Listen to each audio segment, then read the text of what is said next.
So week 3 was frustrating to say the least. I think I'm going to start off with a few quotes that I read the last 24, 48 hours. We got one from Chris saying, "Wow, Eddie only put up 130 points this week. Kill yourself, Worthy."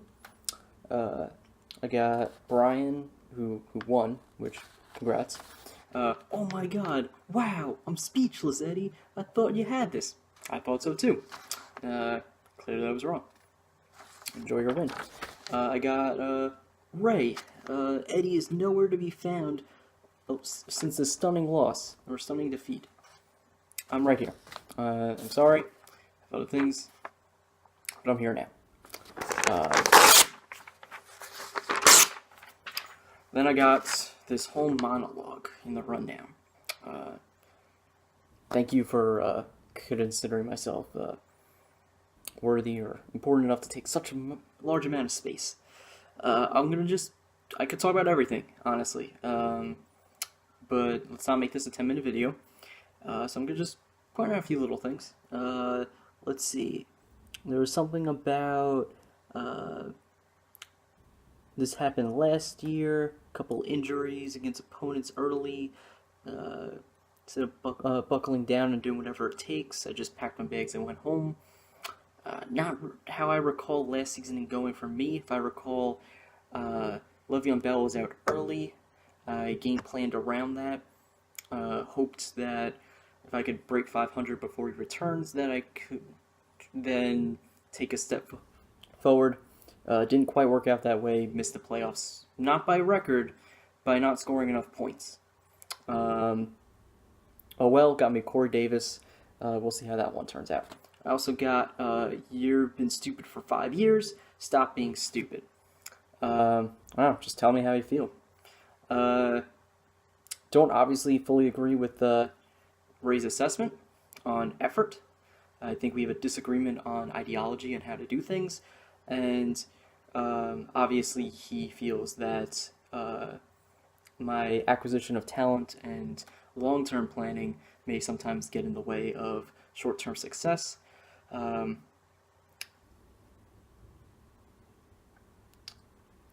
much to say about that. Sometimes it's right, sometimes it's wrong. Obviously, you try to learn and improve. As we're getting to the 3-minute mark, I'm going to try and speed this up a bit. A few things I wanted to say. Cisco also did cut Eddie some slack. I think everyone loses once in a while to a team that isn't good. Thank you, Cisco. That's kind of how I'm taking this week. While there was definitely moves that I regret making and moves I should have made that were questionable, lessons learned. This is one loss on a season-long road, and I don't think this makes or breaks my chance of making the playoffs. And I think when we look at this 8 to 10 weeks later, this will be a small blip on my road to the playoffs. Speaking of Cisco, he got a little annoyed this week, and this is more the point I'm going to probably piggyback on a little bit. So, sorry, Cisco, if what I say here is not exactly what you were meaning. But Ricky's been getting the attention as the guy who is already basically being handed a trophy. It's Ricky's trophy of 2018, 2017, and it's up to everyone else to prove that wrong. Funny enough, a year ago, it was Cisco who was proved to be the guy that was talked about as, it's already his trophy, take it from him.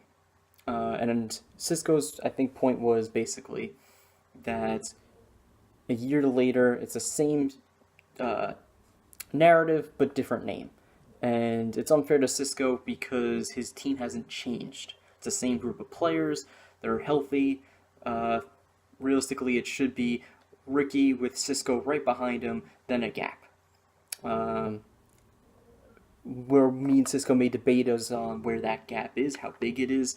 I think there's 4 teams this year, which, funny enough, usually in other years it's about 5 that are, and you're fighting for a 6th spot. I think this year it's 4 teams that are playoff teams, and it's other teams fighting for that 2 spots, and this is where people may disagree with me, but I think it's Ricky, Cisco, me, and Peter. Funny enough, I'm facing one of these on the cusp playoff teams in Mad. So as we're getting into the 5-minute mark, I'll quickly try and run through this. Matt, I do actually hope you make the playoffs this year. I am rooting for you. It'd be nice to see a nice crop of teams, myself included, who are in that push for the trophy this year, instead of the usual group of Ray, Chris, Jen. You have a nice group of new people showing their faces come playoff time.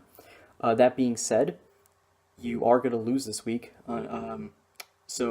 But me being the person that I am and actually liking your team, I'm going to give some advice. So you've been slowly building some momentum. If I recall, I'm going to check this real quick. You currently have just a 1-game winning streak. So obviously you're just starting to build that momentum. What you're going to want to do is you could YouTube this or something. Look for like Martha Stewart jars. And you get like a nice little one. You could put however you want to look at, make it look, put your time into it, whatever. You're going to want to take that momentum you're building. And you're going to want to put it in that jar and store it for a week. So that way, after I lose, you don't lose all that momentum. You could kind of open that jar up and then start building off that momentum a week down the road. But this week, you're going to lose. And I'm just giving you a heads up. And hopefully, you follow my advice. And, yeah, that's it.